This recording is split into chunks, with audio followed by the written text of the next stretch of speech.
பண்ணா நல்லதுன்னு கேட்டீங்கன்னா, நீங்க ஒரு வெள்ளருக்கு விநாயகர் நல்ல கால் தெரியணும். 2 காலும் தெரியப்பட வேண்டும். இந்த வெள்ளருக்கு விநாயகர் நீங்க கண்டிப்பா என்னன்னு ஒண்ணு வாங்கிக்கோங்க. வாங்கிடுங்க. இந்த வெள்ளருக்கு விநாயகர் வேணும் அப்படின்னா, நீங்க மகேஸ்வர் ஷாப்பிங்ல கண்டிப்பா கிடைக்கும். இந்த வெள்ளருக்கு விநாயகருக்கு நினைக்கிறேன் நீங்க ஒரு பாலாபிஷேகம், தயிர் அபிஷேகம், தேனு, ஓகே. அதுக்கப்புறம் சந்தனம், மஞ்சள் உங்கள்ட்ட என்னென்ன இருக்கோ கொஞ்சம் கொஞ்சம் ஊத்திட்டு, தொடச்சிட்டு அதுக்குண்டான சின்ன ஒரு துணிய போட்டுருங்க. போட்டுட்டு என்ன ஆட்டோமேட்டிக்கா ஒரு புஷ்பத்தை எடுத்து மல்லிகைப்பூ இந்த மாதிரி வச்சிருங்க. மல்லிகைப்பூ இல்லை என்றால் என்னன்னு கேட்டீங்கன்னா, இவருக்கு என்னது இந்த மாதிரி மாலை எது பஞ்சில செஞ்ச ஒரு மாலையை நீங்க போடலாம். தவறு எதுவும் கிடையாது.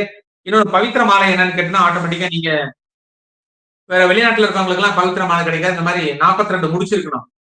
ரெட்டப்படையில தான் வரணும். 2, 4, 6, 8, 10 வரக்கூடாது, 20 வரக்கூடாது, 30 வரக்கூடாது, 40 வரக்கூடாது, 50 வரக்கூடாது. ரெட்டப்படையில இருக்கணும். அது மாதிரி ஒரு பவித்திர மாலையை போட்டுட்டு